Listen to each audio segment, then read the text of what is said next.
Hola, bienvenidos a la clase del día de hoy. Hoy vamos a hablar cómo están conformados los cromosomas, sus partes en realidad de los cromosomas y qué son las alteraciones cromosomales. El objetivo de la clase dice ahí establecer la estructura de los cromosomas, sus respectivas partes, nombres, conocer los tipos de cromosomas y relacionarlos con un cariotipo, dependiendo de la forma, es como ordena un cariotipo, ¿ya? Y cuáles son los tipos de alteraciones cromosomales que se pueden dar en los individuos. Antes de comenzar vamos a hacer una pequeña evaluación, ¿ya? Se responde mentalmente. Dice, ¿cuántos cromosomas tenemos los humanos? 46 simples, 23 simples, o letra C dependiendo de la célula que estemos hablando. La respuesta correcta corresponde a la letra C, ¿ya? ¿Por qué? Porque las células somáticas, las células del cuerpo, ¿ya? Contienen 46 cromosomas en todas sus células dentro del núcleo. Y cuando hablamos de células sexuales o gametos, ¿cierto? Estos contienen solamente 23 cromosomas simples. La pregunta 2 dice, si las células humanas tienen 46 cromosomas, su 2n es... Recuerde que el 2n indica la cantidad total, considerado que son pares, por lo tanto la respuesta sería 23. El 2n de 46 cromosomas sería 2n igual 23. Y la pregunta número 3 nos dice, si en los cromosomas sexuales una persona tiene XX, vamos a suponer que esto ocurre en todas las células de la persona, por lo tanto sus cromosomas sexuales son iguales, por lo tanto tengo que asumir que el sexo es femenino. ¿Ya? Tuviera cromosomas distintos sería masculino. Vamos a recordar que hay dos tipos de células en general dentro del cuerpo. Tenemos las células somáticas o las células que componen la mayoría de los órganos y tejidos del cuerpo. Y estas células contienen 46 cromosomas simples. En términos estrictos, las células contienen cromatina, no contienen cromosomas, pero para hacer la diferencia y para entender, principalmente hablamos de cromosomas, pero en la práctica no hay cromosomas. Tenemos un ejemplo acá de células nerviosas, ¿cierto? En el sistema nervioso, las neuronas, células sanguíneas, tenemos el tejido conectivo, tenemos las células óseas, ¿cierto? Al interior de los huesos, tenemos las células musculares que forman obviamente los músculos y la epidérmica que forman parte de la piel. Por lo tanto, todas estas células, en términos generales, contienen 46 cromatina o 46 cromosomas. Y tenemos las células sexuales o gametos, ¿cierto? Que contienen 23 cromosomas, ya por lo tanto su N es 23. Ya tenemos un ovocito, en realidad el concepto correcto es ovocito, no es óvulo, ¿cierto? Que va a contener 23 cromosomas, 22 más un cromosoma sexual, y tenemos el espermatozoide que contiene 22 cromosomas más uno sexual, que puede ser X y otro que puede ser Y. Por lo tanto, dependiendo de la unión de los cromosomas sexuales, en esta nueva célula que se va a formar es el sexo con el que va a salir este individuo nuevo. Ahora, ¿por qué es importante saber en general de los cromosomas? Los cromosomas generalmente no son duplicados tampoco, sino que son simples. Por esto un cromosoma no se le llamamos cromosoma duplicado, ¿ya? Pero vamos a revisar aún así las partes que se pueden dar. Tenemos las cromátidas o brazos, ya que en este caso serían nuestro brazo y nuestras piernas. Brazo derecho, pierna derecha sería una cromátida, brazo izquierdo, pierna izquierda sería otra cromátida. Por lo tanto, marcado en rojo, tenemos, ¿cierto? La cromátida, que acá dice cromática, pero en realidad es una cromátida. Una cromátida, dos cromátidas, ¿ya? ¿Qué contienen las cromátidas? ADN condensado, agrupado, ¿ya? Y por ende también se encuentran los genes, ¿ya? Que son pequeños segmentos que codifican para las características de los individuos. Después tenemos un centrómero o centro del cromosoma que corresponde a esta parte menos ensanchada, ¿cierto? Y acá que está marcada en un círculo de color morado, lila. Dice centrómero y está junto con el cinetocoro, que después vamos a explicarlo. Esta parte permite unir a las cromátidas. Ya, cuando yo tengo esta cromátida en color lila, tengo esta cromátida en color morado, hablamos de cromátidas hermanas porque son iguales, ¿ya? que más adelante vamos a ver por qué se producen las cromátidas hermanas. Tenemos el cinetocoro, que en este caso se ve más claro, es una proteína que se encuentra alrededor, que aparece cuando yo tengo un cromosoma duplicado. En este caso serían las pequeñas hendiduras que no se observan ahí, pero que están indicados con un número 3. Por lo tanto, siempre el cinetocoro lo vamos a encontrar alrededor del centrómero o centro del cromosoma. Después tenemos el brazo largo, que corresponde en este caso a este brazo, que son los brazos de abajo, ¿cierto? Y también tenemos los brazos cortos que corresponden a los de arriba.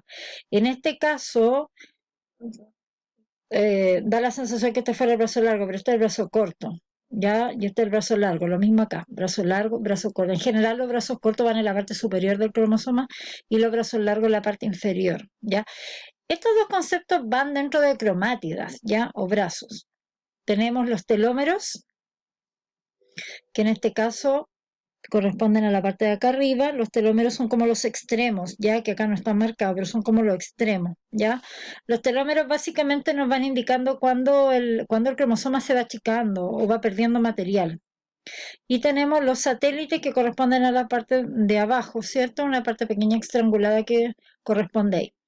¿Qué es importante considerar cuando hablamos de las partes de un cromosoma? Básicamente, que cada una de las cromátidas, cromátida 1, cromátida 2 o cromátidas hermanas, estos son copias de ellas mismas, ya por lo tanto contienen la misma información. Y que es importante que las cromátidas, ¿cierto?, contienen los genes, y los genes son segmentos de ADN que codifican para nuestras características del cuerpo, ¿ya? Por lo tanto, eso es lo importante. ¿Qué otra parte es importante? El cinetocoro. A partir del cinetocoro aparecen unas fibras, ya, que después van a ayudar a mover a los cromosomas dentro de la misma célula en un proceso llamado mitosis o meiosis, que vamos a verlo en otra clase. Pero esos son los dos aspectos más relevantes que yo debería reconocer en un cromosoma. Las cromátidas, y como tengo dos, son cromátidas hermanas, y esta pequeña estructura formada de proteínas que se llama cinetocoro. Por lo tanto, si nosotros aplicamos un poquito lo que hemos revisado en clases anteriores con lo que acabamos de ver, la pregunta dice, ¿cuántos cromosomas duplicados vemos? Uno debería responder 2. Un cromosoma duplicado, 2 cromosomas duplicados. ¿Cuántos cromosomas simples vemos? 1, 2, 1, 2. Pero la respuesta correcta es ninguno, ya, porque estamos viendo 2 cromosomas duplicados. Por lo tanto, cromosoma simple sería un brazo o una cromátida celeste y una cromátida lila, ya, que en este caso no lo vemos. ¿Cuántas partes de los cromosomas vemos? Básicamente 2, como dice ahí, la cromatida hermana, una cromatida hermana, 2 cromátidas hermanas y ambos centrómeros que están marcados. ¿Por qué se dice que son homólogos? Dice cromosoma homólogo. Homo significa igual, ¿ya? Por lo tanto, estamos hablando de que este cromosoma paterno, que puede ser el 1, el 2, el 3, el 4, lo mismo pasa acá, que puede ser, vamos a suponer que este es el cromosoma 1 paterno y el 1 materno. Son exactamente iguales en tamaño, en forma y en lo que contienen. Por eso hablamos de cromosomas homólogos. ¿Es correcta esta imagen para los cromosomas? Sí, la verdad que sí, porque es así la forma en que nosotros encontramos los cromosomas en estos procesos llamados mitosis o meiosis. ¿Dónde los encontramos duplicados? La misma respuesta, en un proceso llamado, dentro del ciclo celular hay un proceso que se llama mitosis. Ahí los encontramos así de duplicados que cuando revisemos la clase de mitosis vamos a poder observarlo. Ahora, ¿cuántos tipos de cromosomas encontramos nosotros en términos generales? Generalmente uno habla de cromosomas humanos, ya pues son los más estudiados. Tenemos los cromosomas metacéntricos. Si ustedes se fijan, el centrómero está en el medio del cromosoma, por eso se llama metacéntrico, está justo en el medio. Los cromosomas submetacéntricos es porque yo tengo, aunque no se vea, el centrómero desplazado hacia arriba, por lo tanto aquí claramente observo brazos cortos, brazos largos, ¿ya? Y por lo tanto los brazos superiores e inferiores son asimétricos, o sea, no tienen el mismo tamaño. Tenemos los cromosomas acrocéntricos, donde el centrómero está muy movido hacia un extremo, por lo tanto los brazos largos quedan muy largos y los cortos muy pequeños. Y tenemos los cromosomas telocéntricos, donde básicamente tenemos centrómeros y solamente brazos largos. Por lo tanto, cada cromosoma presenta una de estas formas. No es que un cromosoma tenga estas 4 formas. Cuando el cromosoma se forma, yo claramente voy a observar qué forma tiene. Y les dejo una pequeña desafío para que ustedes identifiquen qué clasificación tiene cada uno de estos. ¿Ya? Yo solamente voy a contarles que este cromosoma es un cromosoma submetacéntrico porque el centrómero está desplazado levemente hacia arriba. Por lo tanto, tengo brazos cortos y tengo brazos largos. El resto lo puede responder en su cuaderno y próximamente lo vamos a revisar. Lo que observamos acá es un cariotipo, ¿eh? Vamos a recordar que en la clase anterior habíamos visto que un cariotipo es un ordenamiento, ¿ya? De todos los cromosomas. Ahora, ¿para qué sirve un cariotipo? Es decir, ¿para qué yo puedo construir esto a partir de mis propios cromosomas? Uno, para ver efectivamente si tengo los 46 cromosomas que están ordenados en pares, ¿cierto? Tenemos hasta el par 22 y este sería el par 23, por lo tanto me equivale a 46 cromosomas, significa que tengo un número normal de cromosomas. Y por lo tanto, puedo observar que los cromosomas sexuales son distintos, por lo tanto yo voy a asumir que es de sexo masculino. Este es un cariotipo masculino. Ahora, ¿puedo tener más o menos cromosomas? Correcto. A eso le llamamos alteraciones cromosomales. En este caso, la aneuploidía es un tipo de alteración cromosómica, hace referencia al cambio en el número normal cromosómico de un ser vivo que va a causar necesariamente una enfermedad genética. Un aneuploide es un individuo cuyo número de cromosomas es distinto al normal o al silvestre de la dotación cromosómica. Es decir, yo tengo un cromosoma extra o tengo un cromosoma ausente, que no está. Y por lo tanto, el que yo tenga un cromosoma de más o me falte uno está asociado a una deficiencia tanto físicamente, mentalmente o muchas veces a ambos, ¿ya? Este proceso se da en la fecundación, a partir del momento en que los espermatozoides con el ovocito se unen, puede que haya algún extravío de algún cromosoma y por lo tanto todas las células que se van a formar a posterior van a tener esta característica de que tengo un cromosoma de más o que me va a faltar un cromosoma de más.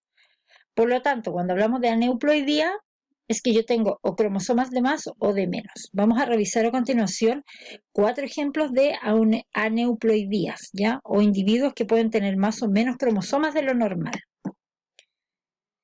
En este caso estamos viendo la nulisomía y si ustedes se fijan, falta el par 15. No está, no existe, por lo tanto hay que entender que este individuo, que este ser humano, va a tener 44 cromosomas, no va a tener 46. Por lo tanto, las nulisomías generalmente no son viables, es decir, yo voy a nacer pero voy a morir, no tengo una larga vida. Ya generalmente mueren durante el desarrollo embrionario o van a morir al momento de nacer. A eso le llamamos nulisomía. Después tenemos lo que observamos acá, esto es una monosomía. ¿A qué le llamamos monosomía? Si ustedes se fijan, a mí me falta el cromosoma 5 del par 5. ¿Puedo saber si es cromosoma materno o paterno? No, en este momento no lo puedo saber. Solamente voy a saber que esta persona tiene 45 cromosomas. ¿Cuál me falta? 1, el cromosoma 5. Por lo tanto, las monosomías también son generalmente inviables, generalmente. Después tenemos las trisomías. ¿A qué le vamos a llamar trisomía? Y vamos a ver este ejemplo acá, donde yo tengo en el par 15, en vez de tener 2 cromosomas, tengo 3 cromosomas. Y a esto yo le llamaría trisomía, ¿de qué? Del par 15. Y esta trisomía va a tener un nombre, y el individuo, que en este caso va a ser masculino, va a desarrollar una enfermedad asociada a esta trisomía. ¿Ya? ¿Cuál es la trisomía más común? Que generalmente hemos escuchado la trisomía del par 21. Tengo 3 cromosomas en el par 21 que me desarrolla la enfermedad de síndrome de Down. ¿Ya? Pero en este caso tenemos está la trisomía 15, está la trisomía 13 también, a 18. Y tenemos trisomías sexuales también. Y en este caso acá tenemos la tetrasomía, donde yo voy a observar que en el par 5, en vez de tener 2 cromosomas, voy a tener 4. Las tetrasomías no son comunes, pero el individuo, en este caso masculino, también va a presentar una alteración al desarrollo normal de su aspecto. Por lo tanto, ¿Qué tenemos que decir? Que cuando yo tengo más cromosomas de lo normal o menos cromosomas de lo normal, yo necesariamente voy a tener una alteración cromosomal que va a cambiar obviamente la vida.